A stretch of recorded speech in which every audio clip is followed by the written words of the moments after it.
This is WarCry. WarCry for our children, where the street meets the sanctuary and purpose meets power. Join me, Elder M, intercessor, street evangelist, prayer warrior, advocator for justice. We stand in the gap in the streets, in the courtyards, in the schoolyards, in the church, and on the block. This ain't just prayer. It's intercession. It's advocacy. We deal with real problems. Criminal justice, social justice, gun violence, social media, catfishing, human trafficking, mental illness, education disparities. We deal with it all here on WarCry. Our community has a voice. It's called WarCry. Each week, we link arms with community leaders, educators, pastors, parents calling out injustice. This is WarCry. This is not just a podcast. It's more than a moment. This is a movement. Join us. Let's give a voice to the problem and be the solution. I'm trying not to lose my head. It's like a jungle sometimes. It makes me wonder how I keep them going. WarCry. We're going to speak out for our children. Let freedom ring? No. There cannot be freedom until there's justice. WarCry, join us Mondays, 11 a.m. I'm just about to lose my mind. This is WarCry. Oh, they're trying to turn time back. But let us get out and give a voice to the problem. This is WarCry. Join us, be with us, or be gone. Don't push us. This is WarCry. Trying not to lose my head. It's like a jungle sometimes. It makes me wonder how I keep from going under. We're not going under. This is WarCry.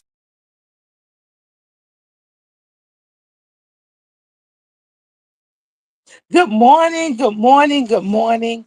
This is WarCry, where the streets meets the sanctuary, and the sanctuary meets the streets.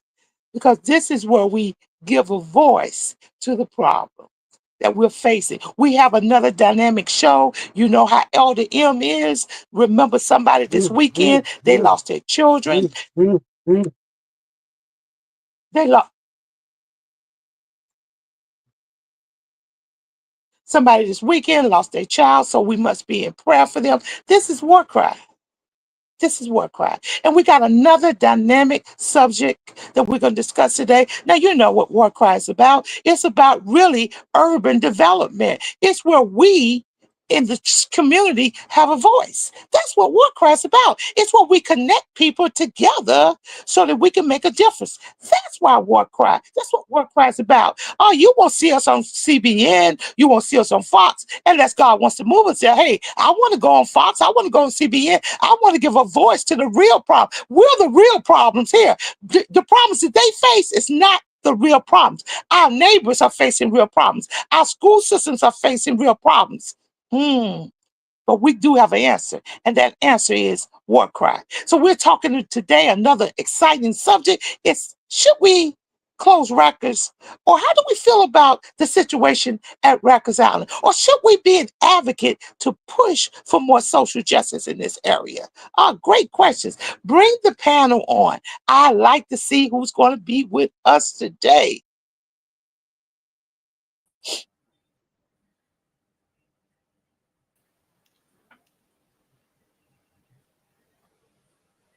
Great. Bring them on, and as more members come on, we will bring them on as they gather. Edward, are you on the line? Edward, the advocate for the voice of closing down Rikers. How are you doing this morning? How are you doing today? I'm great. Thank you very much. Little technical difficulty. Hey, you know what? It's been technical difficulties moving us this far for Rikers, right? That's right. So why would we think anything any different? We got another exciting, dynamic show. I just want my panel to introduce themselves. And once they finish, we're going to the video, and then we're going to have the conversation that we need to be having, because we need to support what is right for our community. Okay, starting with you, Dr. Payne. Okay. Good morning. My name is Wesley Payne from the Omar Zion Baptist Church and Men Talk and Social Justice. And I'm here to just voice my opinion and give you my thoughts on everything that's going to go on today. And I'm a strong believer. Trust me. You will hear what I have to say. Thank you. Whoa, that's good for me, because that means we got a dynamic, charged up show. Okay, Minister Trevor.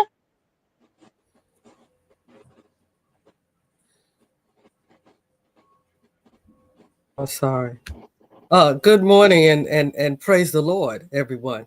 So I'm here to also, as the other pastor said, to voice my opinion about it, but not only voice my opinion, but we need to look at this socially. We need to look at how it affects families. We need to look at it how it affects the community, and we need to look at it as to what is the church doing about it. So that's my concerns, and to see how all of this can come together and mesh together so we can have the best outcome for the situation. And I'm glad you brought that up, because the church must have a voice in this. The church has always been on the front line of civil justice, and we need to have a voice. So we've got to be upfront with this. Okay, continuing on. Introduce yourself, Ed. Good morning, everybody. My name is Edwin Santana. I am the community organizer for Freedom Agenda. And we're going to put you on the spot today. You don't mind that, right? No, You've been on the spot many times. I think you can handle the spotlight good. That's Okay. Right. Thank you. Okay. Next gentleman, introduce yourself. Should I come on?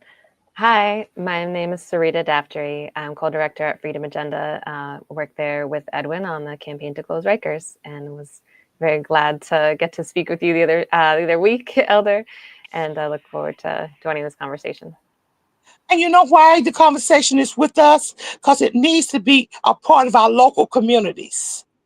Yes. See, you don't get the numbers, you get some that's interested, but we want to get everybody. So this video is going to go to the local churches, because we need the churches to have a voice in what's actually happening in our community. We've been silent for so long, and a lot of that silence comes because we just don't know. Okay. Now we're going to go to the first video right now, and we're going to just relax and look at it. First video. Close, you say Rikers, close! Rikers, close! Rikers is a humanitarian and a fiscal crisis. Rikers Island is a stain on our city's conscience. The jails on Rikers Island have failed our city. They are decrepit, they are dangerous, and they are ridiculously expensive, costing taxpayers like you and I over $400,000 a year for one person to be incarcerated. We have individuals that are spending over a year detained and incarcerated, waiting for court date months on end. Being released with $40 to my name not only induced a recidivist thought, but made me wonder, how am I supposed to contribute to society if society is making it harder to belong? It's time we move beyond the model of punishment and toward a new model rooted in healing, dignity, and equity. Rikers cannot be fixed. Rikers cannot be reformed. The only solution for Rikers is closure.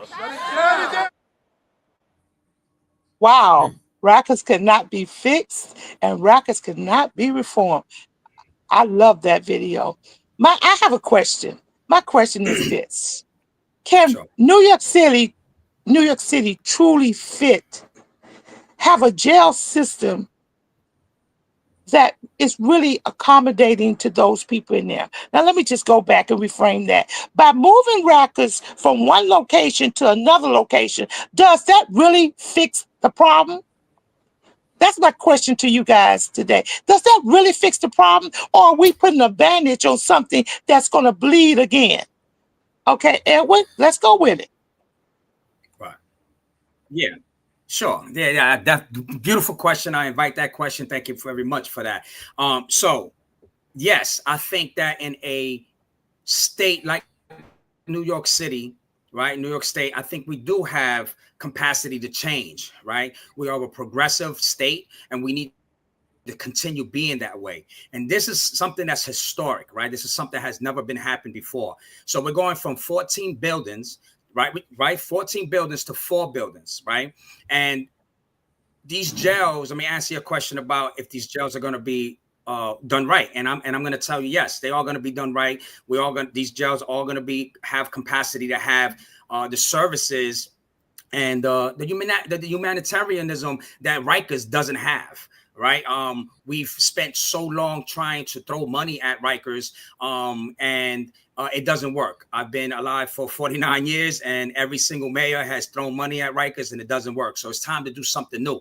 I know it's scary. I know it's change is always something that has people, worried about it, especially with public safety. But this is something that's going to actually going to help out the community and not destroy it.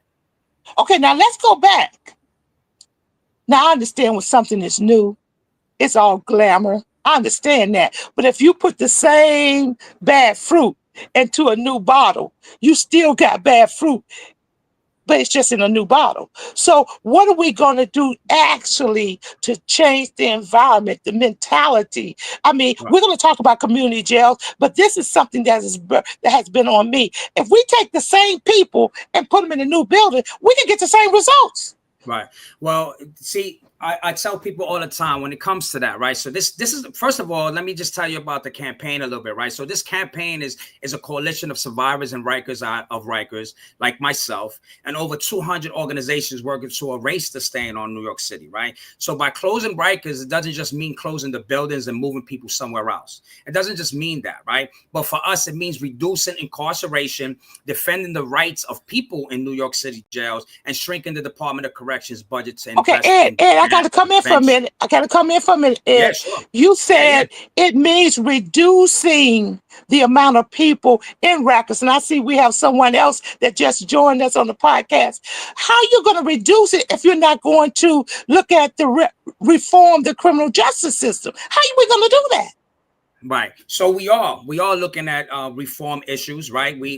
Our members and all the members that's with the coalition of the Close Rikers Coalition, we have invested in trying to change laws and change and introduce new bills that's going to help with services, that's going to help do all these things that Rikers does not do. So we are planning there, but you have to understand this too. Even though all these issues are correlated or intersectional, we only have capacity to focus on certain things, right? So like Freedom Agenda, what we focus on city and jail issues, right? We focus on decarcerating New York City. So I know there's a lot of issues dealing with state prisons, right? But we just don't have the capacity to service that right now. But so we focus on trying to impact what's happening in our community right now, right? And what's the worst thing about it is that Rikers is still here. Rikers been here since 1933, and it has never worked. It doesn't only harm individuals who cannot afford bail and who are sitting there languishing because they cannot pay bail, but it also harms the people that's involved. So I understand. So don't think that by moving individuals into the boroughs that they're accused of the crime in, right? So if you get accused of a crime in Brooklyn, you're going to the Brooklyn house, Queens house. We always had these jails, right? In these boroughs, always had these jails for the longest. The jails were shut down because of the same issues that Rikers faced. So we're not revamping these buildings, but we're making sure that these are a reflection of what we want that Rikers is not doing when it comes to service providers, when it comes to religious individuals and their faith and things of that nature. Just things that's going to help move the system along. So that's my answer to you. Okay, now we're gonna give you a minute to do the presentation, but I just wanted, see, I like to jump right into things. This is WarCry, and we jump right in. So we want to go to our group, our pack. You see Yes. what I like? I want to get to the heart of the matter, because this is not a conversation that's just for Elder M. This is a conversation that we need to have on the streets. Okay, do we have any questions for the panel? Come on, jump right in. Any questions? We got a couple minutes. Any questions? Well, I got a question. Okay, go ahead. I have a question. The location, where do you plan on putting these different places if you put them in the different boroughs? You know, because now that's the thing, you got the neighborhood and everything, and people are worried about their neighbor. I don't want it in my neighborhood. I don't want it in my neighborhood. Location, that's number one. And how can you get the church involved so that we can do mental illness and different things like that? The church can help out a lot if you let them. But the thing is, we want to know some of these different things. We don't want things thrown upon us, like all of a sudden, like we turn our head and bingo, you got this is happening right now. And that's not fair to us, you know. Right. So this plan has been approved since 2019. The plan to close Rikers Island has been approved since 2019. So we have to remember that, right? So these jails are going to be in the same jail. These jails are basically going to be in the same site as they were before. So the Brooklyn house has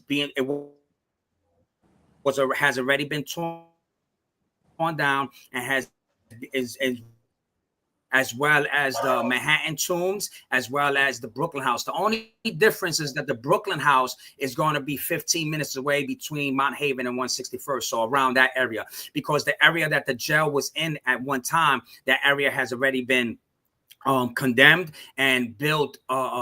It's a marketplace there. So you have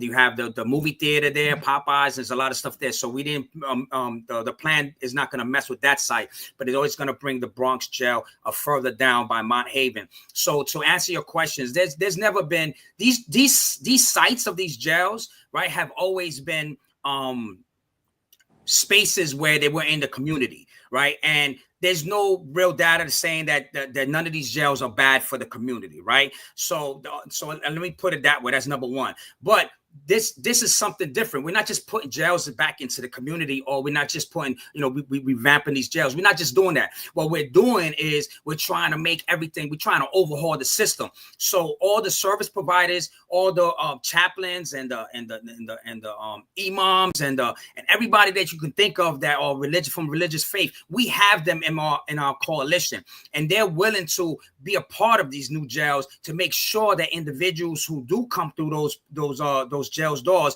will leave with some type of services, instead of being like Rikers. You go in and you come back out and nothing's being done. So that's my answer to you. And I know we have this great presentation that I want to present to you. And we're going to go to that. Well, matter of fact, we're going to go to your presentation. It may answer our questions, but it may not, because we're coming back at you. Absolutely. This is a very aggressive panel here. We're coming at you. So let's go to the presentation and you tell us. Well, listen, before they do that, I have one last thing that I want to just point out. I came in late because I couldn't figure out how to get on. I'm old dude, okay, OG. But we have a lot of different things that are behind the scenes that you may be talking about, maybe not. But who is Rikers Island going to be for? Is it going to be for the 1%ers that are going to want to build it up? Or is it going to be for the airport? Or what's happening? What's the real reason why they're really moving, instead of really having everything that everybody is saying here come into Rikers Island and do that kind of work? Right. Because there's a lot going on here, and the issue of pleas as versus trials, and that extends the people in the boroughs if you put them in there, as well as in Rikers Island. That's what needs to be revamped and done, not putting everybody back in the communities. That's what I want you to think about as you go forward. Okay, now we're going to go to that, but let's go to the presentation, but corner that, write that down, because we'll come back to it. Absolutely. Thanks. So like I said earlier, like the overview of the campaign is basically we're survivors of Rikers. So this is going to probably answer your question while I'm saying this, a little bit of your question. So This coalition is built up not just individuals and supporters like yourselves who are worried about the community, right? But it's also developed by individuals like myself who experienced Rikers. I am a survivor of Rikers Island. I am a survivor of the prison system, right? So I know there's a lot of individuals that are members that are in the same boat. You could go to the next slide, please. So why close Rikers, right? And this is going to, like I said, it's going to answer your question a little bit. So why close Rikers? So first of all, there's been a 7 neighborhood study, right? Eddie Ellis, one of our freedom fighters who since have passed away, has dedicated himself to develop this this study that came out in the 70s. And some of these neighborhoods are the same neighborhoods that's being affected today by mass incarceration. I'm talking about the South Bronx. I'm talking about Southeast Queens. I'm talking about Far Rockaway. I'm talking about South Bronx, Manhattan, Harlem. These are the areas that have been frequently harmed by mass incarceration throughout the years, right? So this is something that we need to continue to focus on, because to this day in 2025, it still occurs. You can go to the next slide, please. So Rikers is undermining both human rights and public safety, right? And I understand it's hard to understand that, but we are told that the legal system is supposed to be fair and operate on the presumption of innocence, right? So if that's true, and we also told that incarceration is supposed to be for rehabilitation and that it's supposed to keep us safe, right? But instead it's doing all the opposite of that, right? We are told that the criminal legal system is going to do this, or the criminal legal system is doing that, but it's not. Rikers is doing the total opposite of what we believe it's supposed to be good for our community. So people are receiving death sentences before trial. And you always have to remember that Rikers Island is a jail, not a prison. It's a jail where people who are accused of crimes, no matter how heinous or how small is the crime that they're accused of, and cannot pay bail, right? They cannot pay bail to come out and fight their case properly. So they have to stay there. So people who are there, there's 85% of people who are on Rikers Island are there pre-trial, just waiting for trial. Right. So 32 people, while you waiting for trial, while you waiting for for your day in court to prove that you're either innocent or if you're guilty, we want people that's, if you're guilty, we want you to account for that. Get your time, go upstate, do what you got to do to come back home. Right. But 32 people have died since Mayor Adams had took office. Now, I'm not a rocket scientist, but, it doesn't take anybody to really realize that nobody in anybody's custody should die of whatever reason, right? And we're going to move on and go to the next slide. So here's a little, well, you got the wrong slide. I apologize for this. I wanted you to get a different updated version of the presentation, but that's fine. I just we could go back to that slide real quick, and I'll just let you know. So from the we usually have some stats from all over the boroughs, like in 2021, New York spent $300 million to send people to Rikers Island from the South Bronx. We have people from the North Bronx, $225 million was spent to send people to Rikers in the North Bronx, and then so on and so on. This particular slide shows you the impact on Southeast Queens and the Rockaways, right? So you have jail admissions in 2021. You had 1,161 residents of Southeast Queens and Rockaways go to Rikers Island, and the cost was $207 million. And now let's be clear that these are Black and brown bodies from this particular area, from all these areas, and specifically from South Queens, because that's where I was born and raised at myself. We can move on to the next slide. So this is a very important slide right here, because this is the meat and potatoes, as well as the rest of the slides that's going to bring forth your knowledge of what's happening with the borough-based plan. So the good news is that because of our organizing, and I mentioned this earlier, but our organizing consists of not only individuals like yourselves from faith that are faith leaders, right? But we also have service providers, we have mental health providers, we have formerly incarcerated individuals, people who used to work in these spaces, and we all organized and presented this to the city, and the city agreed to close Rikers Island in 2019. So the date, so Rikers has an expiration date, is 2027, and you may have a lot of questions when it comes to that date, and we'll definitely make sure that we get to those answers to you.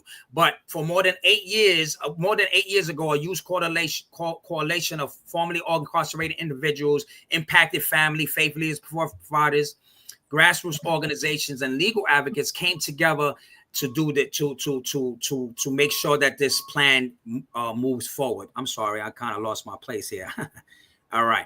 So in response, the city approved the plan to close Rikers, and this is where we are. So the approved to close Rikers in 2019 says this: we're going to decarcerate the city, right? We're going to shrink the New York City jail capacity to less than 3,500 people, and invest in alternatives. So when I was saying earlier about how we're going to change history, this is history, is because of the fact that when we do right now, as we stand, the jail system in Rikers the capacity has went down considerably less than what it was when I was a child, right? So not only trying to invest in alternatives, we're also trying to close all the 10 jails and the boat, which the boat was already had closed by 2027.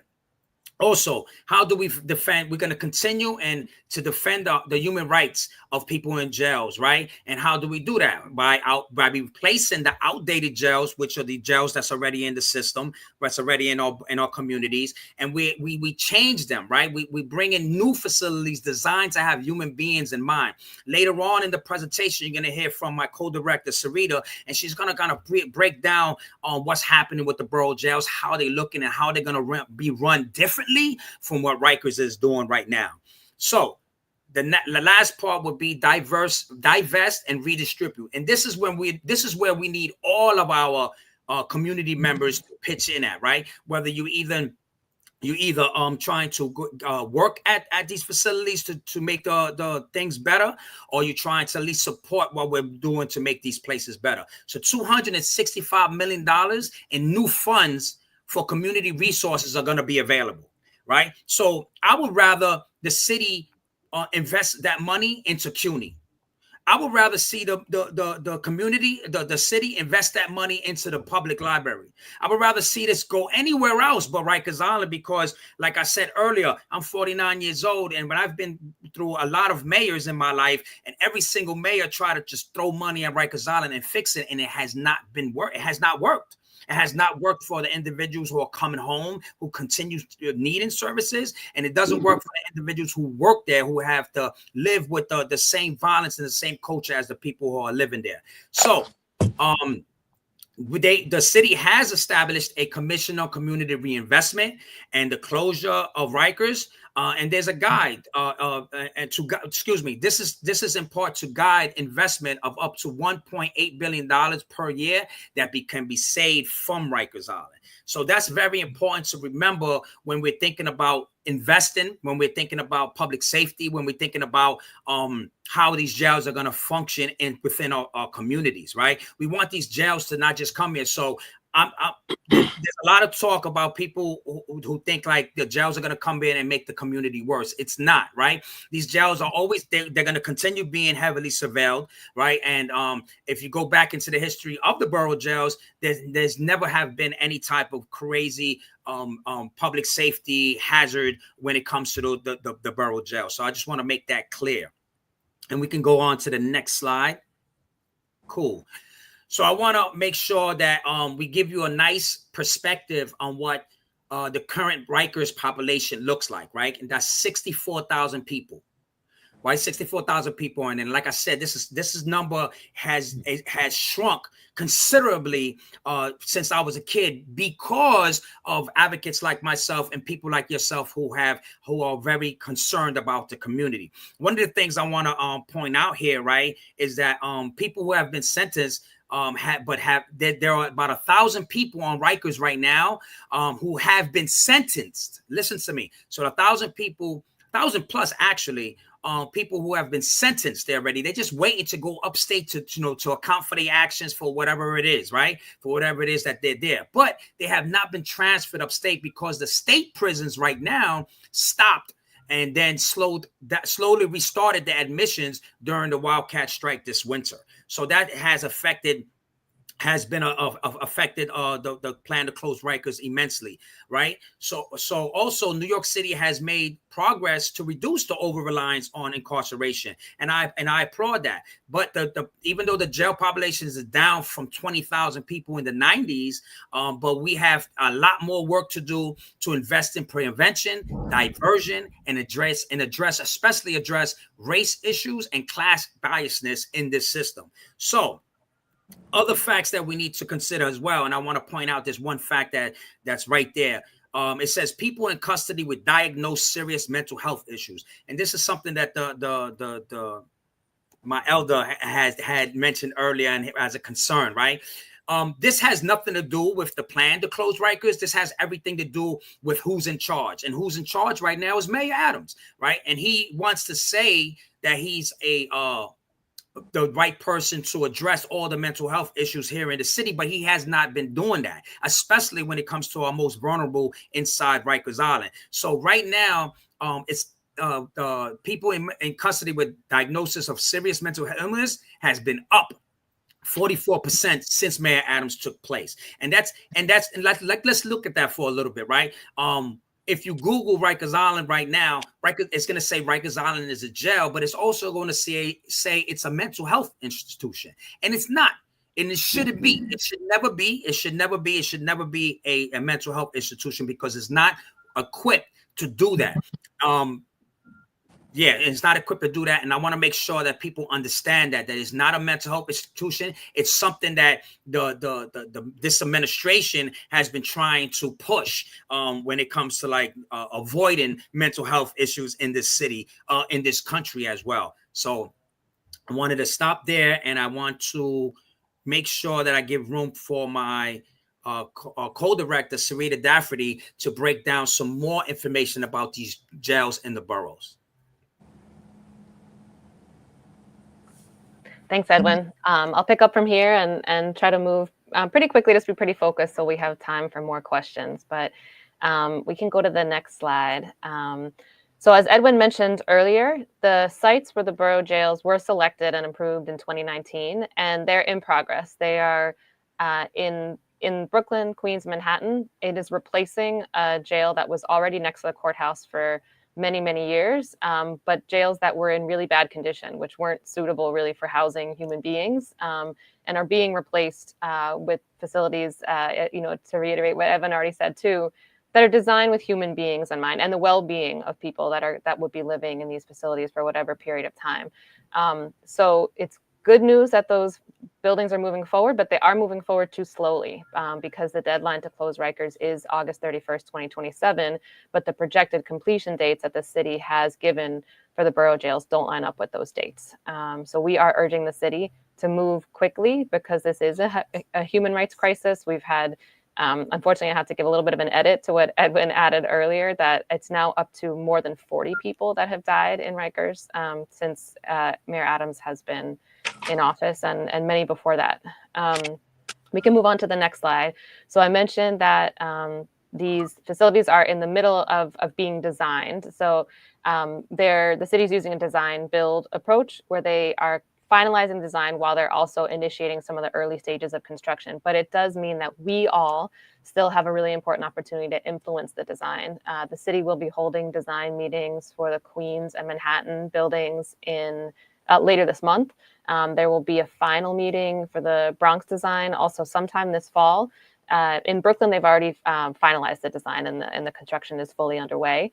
But some of the aspects of the design that are, I would say, most different or most critical in the way that it's different from what exists on Rikers is direct access to medical care. So instead of people having to be transported way across Rikers Island to their medical appointments and often missing their medical appointments, there will be a clinic space for each housing cluster. So that's about 3 housing units will form a cluster. There'll be a clinic space in each of those. For the therapeutic housing units, there'll be a clinic space right within the housing unit, and program space as well. So on every housing unit, a dedicated classroom, very different than what exists on Rikers. If you go onto Rikers now and you want to run a program in a housing unit, you're just in the day room next to people that are watching TV, playing cards, doing their laundry, like everything else. It is not an appropriate space for people to be able to get the programs that people should have access to when they're incarcerated. So to kind of touch on our discussion earlier, moving the buildings by itself is not sufficient to accomplish what we want to with closing Rikers, but it is moving off of Rikers and having better buildings is a necessary piece of it. And we want that design to be one that facilitates what we want going forward. So more access to programs, better access to medical care. So that's our focus in how this design is going to be shaped. And we can go to the next slide. So I'm really excited that the gentleman asked about, what's going to happen on Rikers Island afterwards, because the answer is honestly really, really exciting. We have been working with a coalition of, those folks in our Closed Rikers Coalition, survivors of Rikers, impacted families, allies, but we also connected with environmental justice advocates who've been looking at the effects of environmental racism in the city over the course of many years. And the consensus that we came to was that one of the most beneficial ways to use Rikers Island after the jails are closed would be to use it as a site of green infrastructure and sustainability uses for the entire city, but also specifically to enable the closure of polluting infrastructure that is burdening the same neighborhoods that have been the targets of mass incarceration. So this plan, the Renewable Rikers Plan, actually got approved, was supported by a city council law in 2021 that is going to require that this land, once the jails are closed, is public for public uses, cannot be privately owned or operated, and is for sustainability purposes. So it is not, it won't be possible for people to do something like luxury development there. It's also not really an attractive site for doing something like luxury development for the same reasons that it's not an appropriate place to house people now. It's the island itself, most of it is built on decomposing trash. So Rikers Island started off as less than 100 acres. It's more than 400 acres now, and the way they expanded it was through landfill and trucking garbage out there and sort of expanding the island. And it's also really isolated. There's only one bridge on and off Rikers Island, and it's very difficult to get to, certainly for the family members that are trying to visit folks incarcerated, but also for people that want to volunteer, provide programs or services inside the jails, for lawyers that are visiting their clients. So something like wastewater treatment facilities, renewable energy battery storage, solar panels, those don't need to be located in our communities. Those are a good use, for an island that is not well connected to the rest of the city. We can go to the next slide. So just talking about the next steps to implement this. So investments in community well-being are going to be key. And Edwin was talking about this certainly with the connection to mental health. So when you have a situation where, over 1,400 people in the New York City jail system right now have been diagnosed with a serious mental illness, and there's probably more people within the system that haven't been diagnosed, but that's just the number of people with a diagnosis. They are not getting the care they need on Rikers Island. And if they were getting any care in their community, that care is interrupted when they go to Rikers Island. So it's not only not making people better, it is creating worse mental health conditions for people. And it's no secret that the safest communities are the ones with the most resources, not the most incarceration. So we know how to do this both as a city. You can look around and see, neighborhoods that have plenty of resources. People are able to access mental health care when they need it. Young people have opportunities. People have economic opportunities. Those are the neighborhoods with very low incarceration rates. There's no reason that those opportunities, those investments in community well-being should not be the reality across our city. And that is really what we are pushing for. And we're talking about being able to reallocate over $1 billion every year that has been used to strip people away from their communities and to further harm people, instead to build people up and therefore, build up our communities, reinvest in the communities that, as we started off the presentation, Edwin talked about the 7 neighborhoods, the same neighborhoods that have been funneled into New York State's jails and prisons for decades, to finally make those mass investments in communities to end mass incarceration.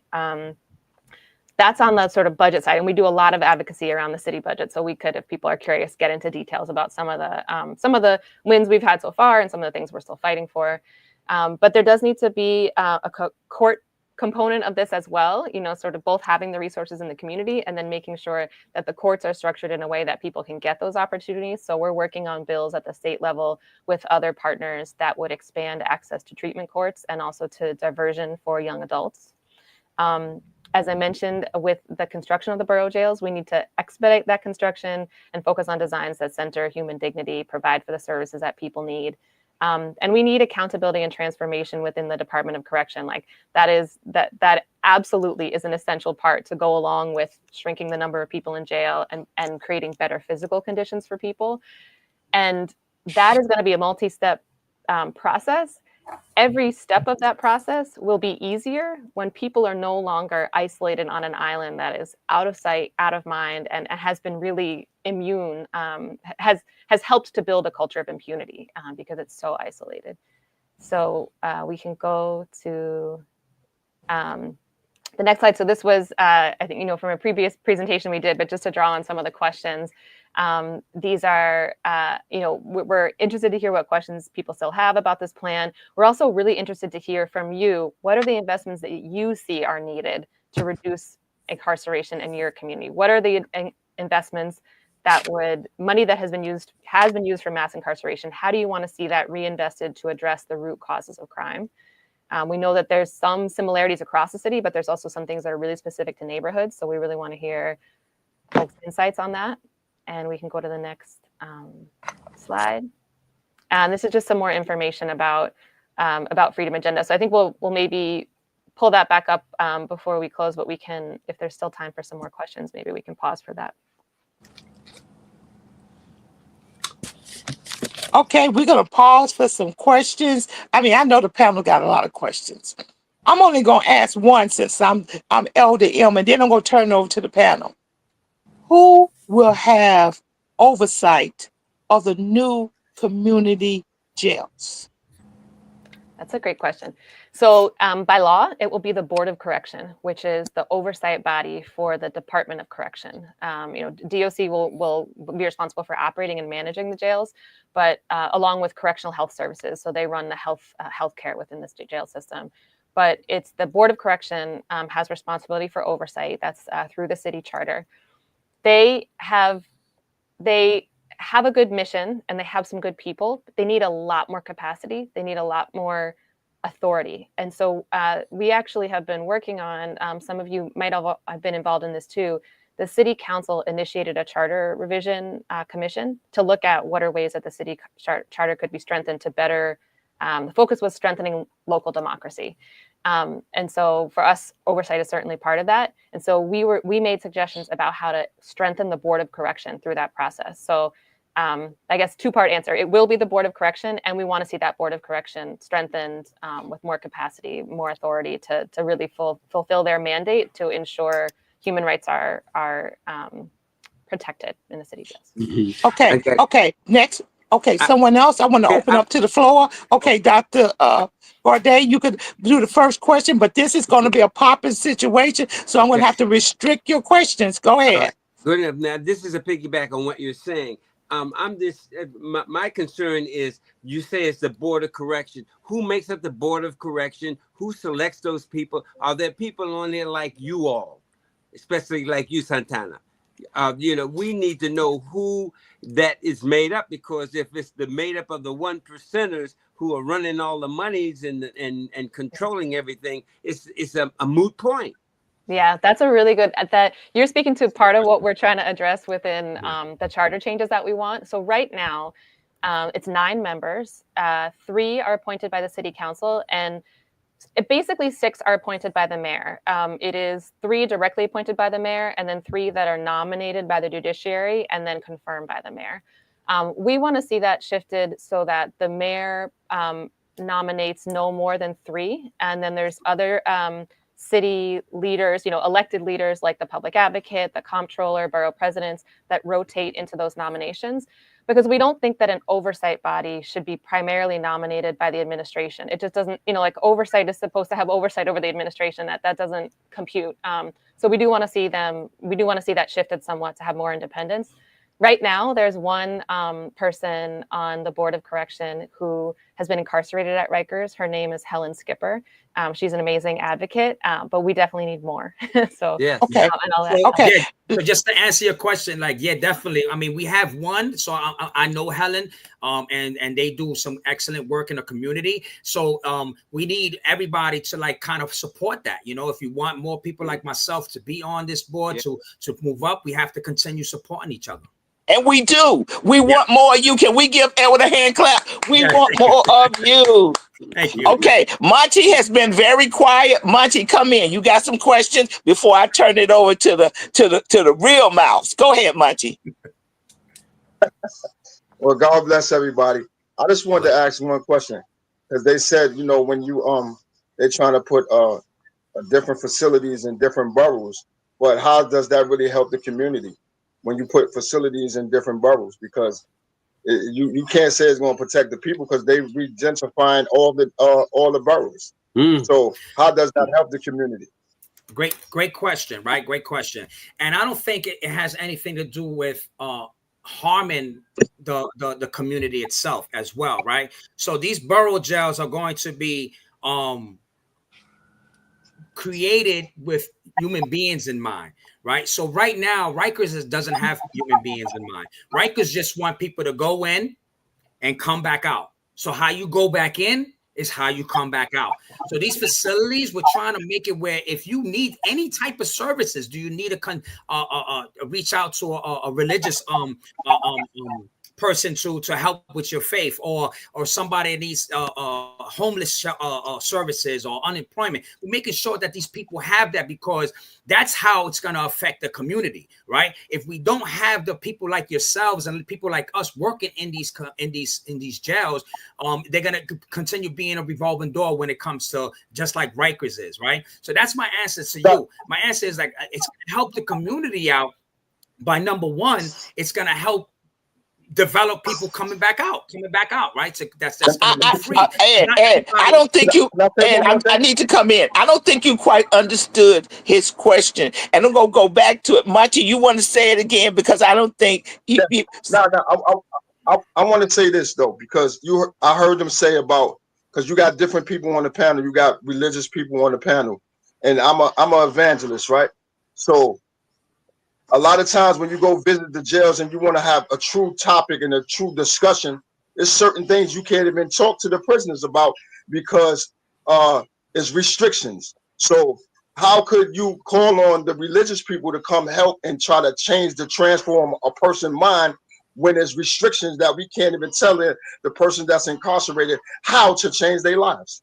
I got you. I understand what your question is now, right? So when I was in prison, I had the same issues, right? I had the same issues. Like, of course, when you talk with any religious figure, they have restrictions. And that has nothing to do with us advocates or even the plan to close Rikers. That has everything to do with the Department of Corrections, right? That's the oversight body. That's, of course, care, custody, and control, right? So, we want to open that dialogue with the Department of Corrections so we can make things better when it comes to those restrictions. But we on that right there, I can't really speak on that topic or give you an answer for that, because of the fact that I don't work with the Department of Corrections. I'm just an advocate that's trying to make things better.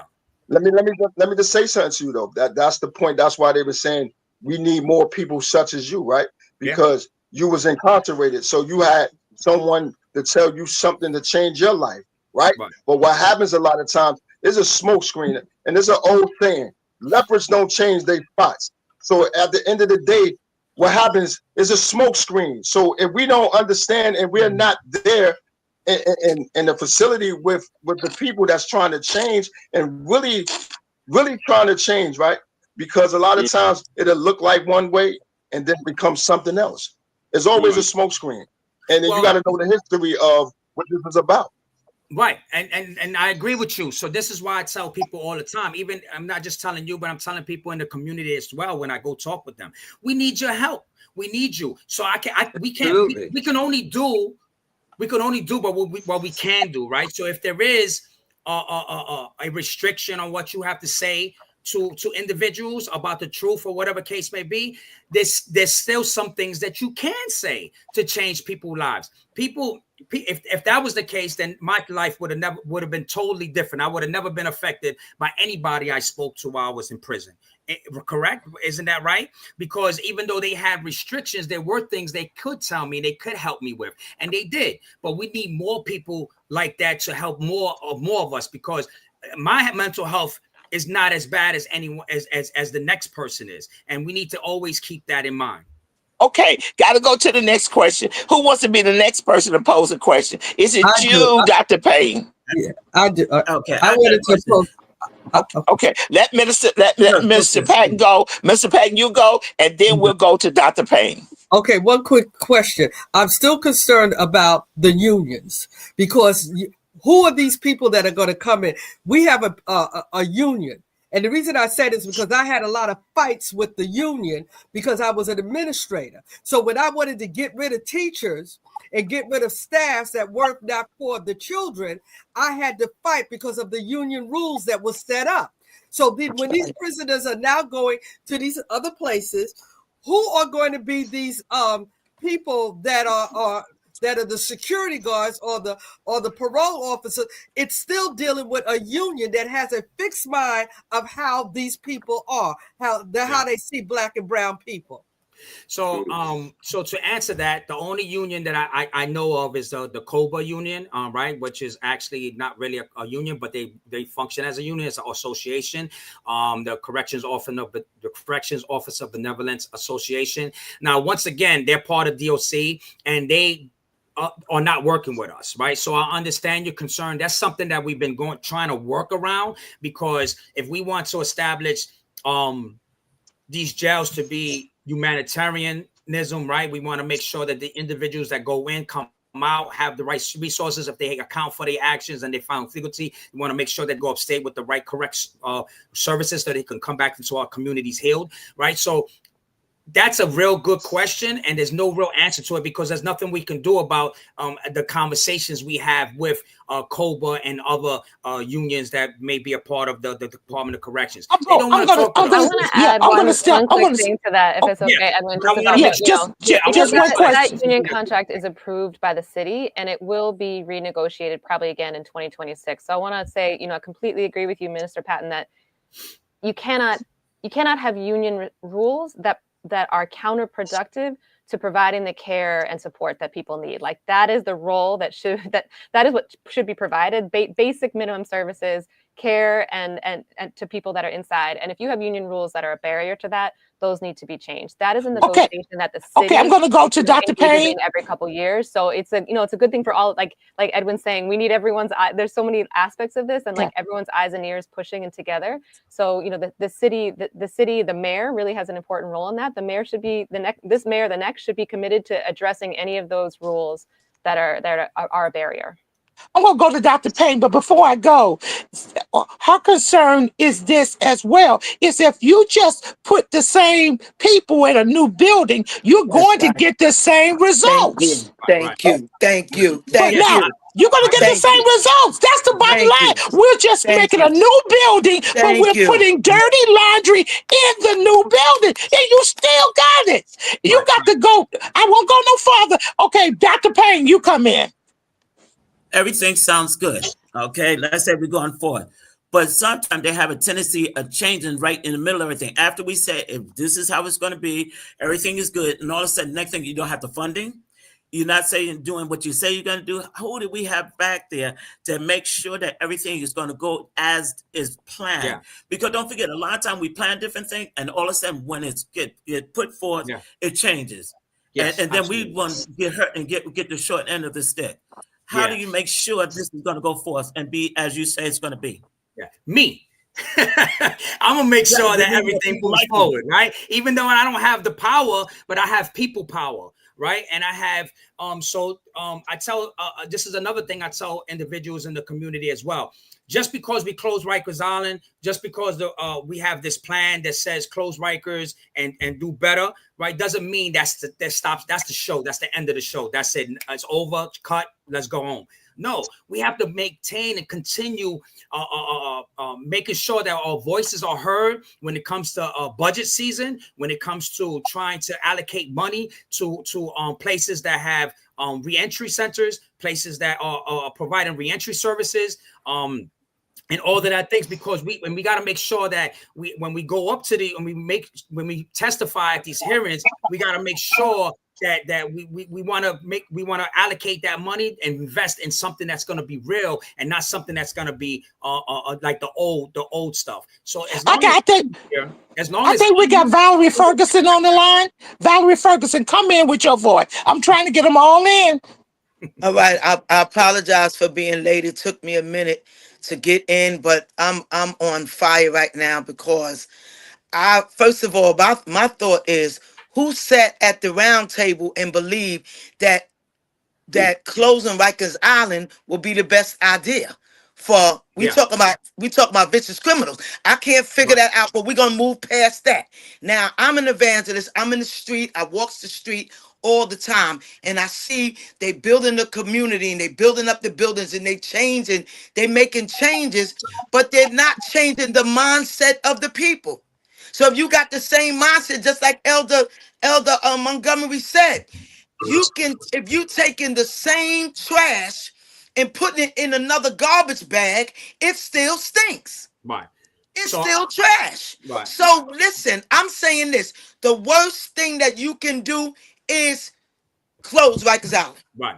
So that's the worst thing you could do. Right. Okay. And I thank you for that. But a few things that I want to say that I'm just gonna pick on what you said. All right. Number one, everybody on Rikers Island isn't trash. That's number one. Right. Do not put that word in my mouth. Okay. Do not put that word in my mouth. I apologize if I heard wrong. Right. But everybody that's on Rikers Island are human beings, and everybody needs to afford it. And like I said earlier, 85% of individuals who are on Rikers Island are just fighting a case. Right. No matter what the news says, no matter what you see on TV. And I'm going to say this again, like I said earlier. Right. Everything is interdimensional. Right. So homelessness, unemployment, mental health, mass incarceration, all that stuff goes hand in hand. Right. Rikers Island has been the mayor and the city has been throwing money at Rikers Island for as long as I remember, since it's been in existence since 1933, right? And it doesn't work. So by changing the aspect and changing the trajectory, right? First of all, there's a couple of things that's going to happen that's going to be helpful when we get these borough jails into the community. And number one, it's going to be courts, right? It's going to be they're going to be located right in front of the court. So the aspect of trying to usher a busload of individuals who need to go see a judge today is going to be shortened, because it's going to be really quickly, right? They're going to go into this. So now the concept of having people warehoused on Rikers Island, warehoused in these jails, are going to be out the window, because they're going to be ushered into court fast. So that way the judge and lawyer and the DA can have their day in court and do what they need to do, whether they find them innocent and send them home, or find them guilty and send them upstate, so they can continue their bid. So that's number one. And number two, they're going to be in the community, whereas we're going to be actually be aware of things that's going on to defend their rights. Some right now, I don't know if you heard, but over 40 people already have passed away under Mayor Adams' tenure, his administration. And we need to lower that. We need transparency when it comes to medical, right? We need transparency when it comes to visiting. We need transparency when it comes to corrections officers, right? And like I said earlier, it's hard when it comes to care, custody, and control, because everybody want to feel safe, and I understand that.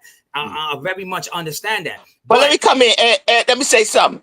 Look, what is those statistics? How many blacks are on Rikers Island? That's why this is a black problem. How many blacks are on Rikers? I think, what are those statistics? And then did I see, is it 2% Asian? How many? 3%? Well, come on now. Yeah, right. Come on. So the disparities are clear. So the disparities are clear. We have black 58%, other 32%, white 8%, Asian 2%, right? And that's not by accident. This is by design. I think the brother was alluded to something like that earlier. This is by design. So the plan to close Rikers, is it something new? Yes. Is it something crazy and like, you know, it's something that's gonna shake up the New York City? Yes, it is, right? Is it going to be helpful? I 100% agree it's going to be helpful, because if we focus on the individuals who really need it the most, because we can say we have mental health issues in our community, but nobody's pinpointing where the mental health issues are coming from. Because that should have been done. That should have been done. That should have been done. And this is what I'm saying. Let me clear myself up. Yes, when I said the changing of the trash, I'm not talking about the criminals. I'm not talking about them, because they could only do what those that's in authority allow. The correction office from the warden on down to it's trash. Absolutely. It's trash. That's who need to be gotten rid of. Yes. I'm not talking about the criminals. Right. They need to get rid of them. And you keep putting more and more in, and they all have the same mentality. Like I said, they go to work, they don't have compassion for nobody. They go to work, they're doing overtime, making thousands and thousands of dollars, come out, go on vacation, and come back in with the same attitude, not trying to help nobody. I just want to add something really quickly, which is that exact union that you're talking about, that union has been very opposed to closing Rikers Island, because they know it will bring more accountability, more oversight when they don't have a 400-acre island hidden from public view to do their operations. Right. They know the borough jails will put a spotlight on them, and that's why they have not supported this plan. So I think there will be an impact on accountability. There's still going to be a lot more work for us to do, but bringing it out of the shadows into public view is going to be a piece. And I knew this conversation was going to. I knew this conversation was going to be a hot conversation. I knew this conversation was going to be a hot conversation, and I'm asking everybody to have tough skin. I want you to have tough skin, because this is what we get in the streets. This is the root. These are the hard questions. Because guess what?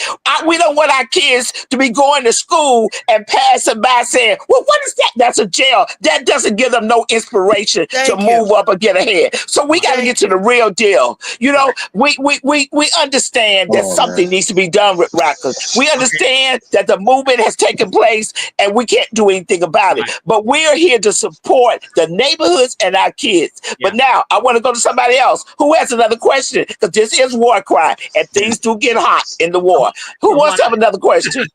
Before we do that, I want to comment real quick on what you said. So I want to make sure to say that, you know, these borough jails are going to be here.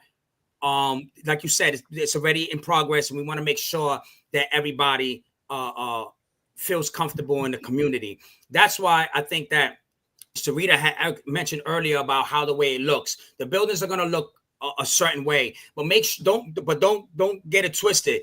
These jails, just like now, that's the jail for the future, but that's the island. But these jails are going to be look different. But they're also going to be heavily surveillanced. If you go to any of the courthouses right now, right, go to the Bronx one and 161st, they have about 200 cameras out there. You know what I'm saying? So it's going to be heavily surveilled, just like anywhere else. So I want to just bring that up there. Can I say something right quick?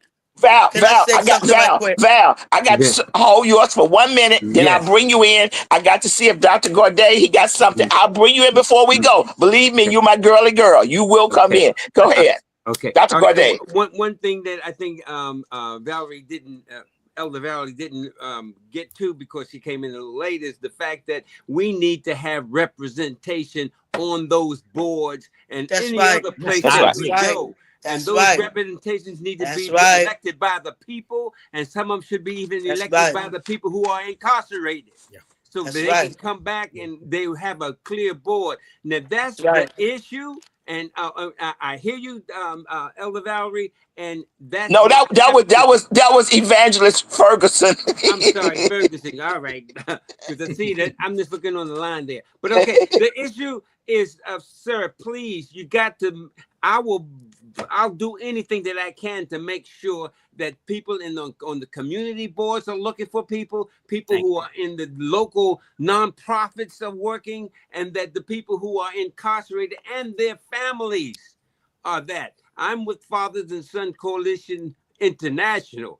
We're trying to get all fathers to come in, raise their children, and make sure that even going into the jails, that the fathers go into the jails as well to work with their sons and the correction officers. The correction officers are traumatized. They are. I'm a psychotherapist. I'm a licensed clinical psychotherapist. I'm working with 5 traumatized correction officers right now as we speak. Some of them even want to get out, and they can't even get out because they are all, and some of them are alcoholic. Some of the, you're dealing with two types of That's people. what's going on. See? So I want to mention 2 things really quickly. I'm sorry. I want to mention 2 things. Number one, we're fighting. I want to make it clear that the plan to close Rikers and our advocacy work is also for fighting for better, overall work vesting. Right, for people who work there. We want to make sure that they're safe as well. So we're not just saying the individuals who have to be housed there, right? We want to make sure that all the staff members are safe when it comes to service providers as well as the COs. We want to make sure that that is said. And number 2, we consider ourselves abolitionists as well, right? And sometimes, but we believe that in abolition, sometimes you have to make a means to an end, right? So our end purpose is that we want to end mass incarceration throughout every state and every city, right? But we know that's difficult. We know that's hard. So when we came to the table, and this goes back to that question someone asked earlier about, how did this come about? We came about because we got fed up. Individuals who are like myself, who survived Rikers, our family members who lost family members there, and friends, we all got tired of it, and we said we're going to stand up and we're going to make sure we take over this narrative. So there's a lot of places and a lot of organizations, not just ourselves, who are trying to change the narrative of this, right? That's trying to change to address these disparities that we just saw, right? These percentages. We want to make sure that we address them, and we bring everybody awareness to them. So we are abolitionists, but we understand we need to do one step to accomplish another step. Okay, Ed, let me ask you a question. You have a movie. Did you tell me you put out a film concerning Rikers? Could you first tell us about how we could look at that? Secondly, can you tell us how we can help support? Third, can you tell us if we have more questions, how we can get our questions answered? Sure. Sarita can answer like how he can get involved with Freedom Agenda in a second, but I wanted how you can see the movie. Yeah, I have a movie called Closing the Last Penal Colony. It's called Closing the Last Penal Colony because that's what Rikers Island is. It consists of 10 buildings that is a penal colony. The last penal colony before this one is still in existence, but it's not functional, and it's Alcatraz. Alcatraz is used as a tourist attraction. We don't want Rikers to be used as a tourist attraction. We want the buildings to actually come down. So that's number 1. So this movie cannot be seen anywhere unless I screen it, because I'm using it as an educational tool for the community. In the film, you're going to learn that an in-depth history of where Rikers came from, 1933, and before, and even the buildings became, even before the buildings was worked on, like what Sarita had mentioned about the land and how is it toxic, and I go into why is it toxic, where did this all come from. And we also talk about like there are certain different type of movements that happened to close Rikers Island that never had the capacity, didn't have the trajectory, and now we do. We have this new movement that we're part of, and the movie highlights that as well through the voices of people like myself who have been affected by Rikers. So you can't see it anywhere. However, you can see the trailer on my YouTube page, which is called Tuff Art Media, TUFFARTMEDIA, Tuff Art Media. You can follow me on any platform. Just Google Tuff Art Media. If you want to set up a screening online, or you have a place that you want me to go to, I go to churches, I go to community centers, I go to schools, colleges, anywhere in the community. I'll go to your house if you want me to screen this film, because I think it's important for individuals who, like myself, who lived and survived Rikers, to know more about it, and to also for people who don't know nothing about Rikers Island, because you'll be surprised how many people say, I never know there was a jail in our city. So and that's how you can get get involved with the film. I also won 2 awards, one in 2024 from the Catcher Latinx Film Festival, and one this summer at the Roosevelt Island Film Festival. So it's being noticed. A lot of people is taking getting in. Yes. So is it Tuff Art Media? No, not the 662, just Tuff Art Media. Just Tuff Art Media, and you see the thing. All right. How can we do to support you? Okay, go ahead. I'll jump in real quick on that. You can, if you use social media, you can follow us. We're at Freedom Agenda NY. That's at Freedom Agenda NY on Instagram, Facebook. So you can see what we have coming up when we have events. You can sign. I know that all of you are members of congregations and leaders within those. You can sign your congregation onto our campaign as a partner. That's you can check out our website, closerikers.com. Super easy, closerikers.com. You'll see on there a list of our partners, includes a lot of faith organizations already, and you can join that list by just clicking on our sign-on form. And we to piggyback on what Edwin said about, offering to screen his film and have a discussion. We are always open to come out to your congregation, have this conversation where we can share about what the plan to close Rikers is and all the opportunities to shape this plan going forward. We want to hear from people about what are those investments that we want to be fighting for together so that we can get that money back in our communities. And we are working on collecting 1,000 postcards to deliver to the mayor-elect so that when that person takes office in January, they know that this has to be a priority for them. So we'd be happy to come, speak to your group and maybe see if they'd like to join us by filling out some postcards. Okay, my last question is, before we go, and we've got to basically, because this is 12:10, we've been on here with an hour with this conversation. So I'm going to leave this question to you before we get ready to go off the air. Everybody on here knows that Staten Island did not get a jail. we realized that Staten Island didn't get a jail, that the Bronx got a jail, Queens got a jail. Yeah. Come on here. Yeah. So let me touch on that really quickly. So as you, I'm guessing from your question, you already know the answer. Yes. So in order, you already know the answer. There was a lot of pushback, but in order for us to accomplish the closing Rikers, the plan to close Rikers to be approved, we had to do it. We had to do it like this. So it was too much pushback. So Ed, you're telling me we had to compromise. That's what you're saying. Right. We had to compromise somehow, some way, and compromising ain't always bad. You understand what I'm saying? And it's still going to be a means to an end. We're still going to close Rikers. I'm talking about the buildings are still going to come down, and we're still going to be reducing the population and killing mass incarceration off here in the city. So those are and you know what? And let me tell you, brother, I love you. Peace out. But we have a black population in Staten Island too. And those people are going to be displaced. They're going to have to travel too. Their kids are going to be, some of them going to be in the Bronx, some are going to be in Brooklyn, some are going to be in Queens, some are going to be in Manhattan. They're going to be dispersed. And the whole plan of Rikers is to bring community together. So we know that they're still not bringing community together. But this is WarCry. We want to tell you we had a great show. Everybody's fired up. Remember, we'll be back on here next week at 11 a.m. next Monday. And guess what? We're going to have them back on because the conversation don't stop. The conversation don't stop. It continues. This is WarCry.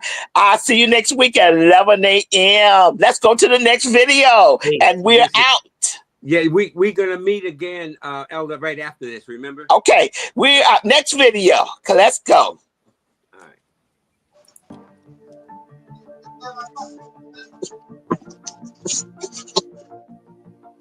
This is very personal to me. We will close Rikers down, and I'm not saying any of it, but if it takes me continuing to rise to make sure we shut it down, that's what I'm going to do. If this mayor doesn't do it, we're going to make sure the next mayor does it.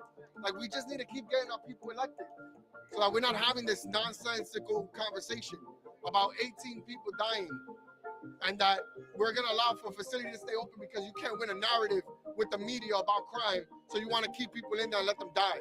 Let them die for your narrative because we got elections coming up. It's all BS. And I don't have all the answers. But I know closing Rikers is definitely one of them. This is shocking to me. And I hope that every New Yorker that passed by here, I hope it shocks you too. Because these are not body bags. These are human beings that have passed away. People ask me, oh, why do people commit suicide in Rikers Island? Why do they commit suicide in jail? Because it's absolute torture. My agenda will always be Brandon Rodriguez's mom. He was on Rikers for 6 days, and now he's gone forever. 34 moms are now in the same amount of pain that I am in. On Rikers Island, it's a death sentence. It's intended for pretrial detainees, but it's a goddamn death sentence. It is wrong. And we must close Rikers Island immediately. That we are going to shut down Rikers Island. Shut it down! Shut it down! Shut it down! Shut it down! Shut it down! Shut it down! Shut it down! Shut it down! Shut it down!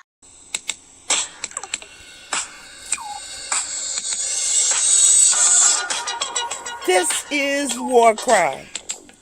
WarCry for our children, where the street meets the sanctuary and purpose meets power. Join me, Elder M, intercessor, street evangelist, prayer warrior, advocator for justice. We stand in the gap in the streets, in the courtyards, in the schoolyards, in the church, and on the block. This ain't just prayer. It's intercession. It's advocacy. We deal with real problems.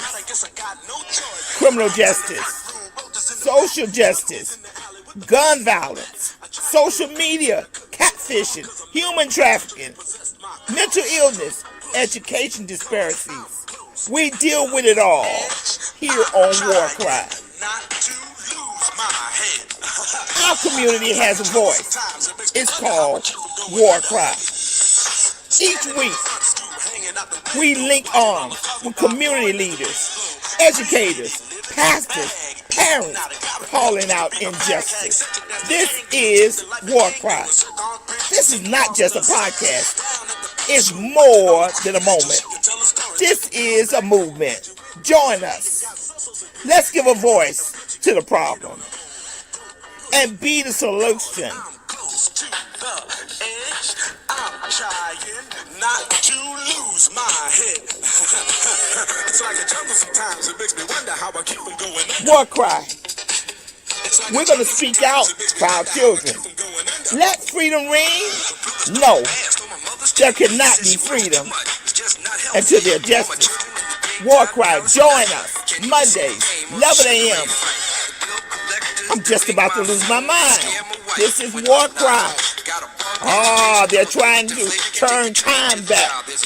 But let us get out and give a voice to the problem. This is WarCry. Join us, be with us, or be gone. Don't push us. This is WarCry. Trying not to lose my head. It's like a jungle sometimes. It makes me wonder how I keep from going under. We're not going under. This is WarCry.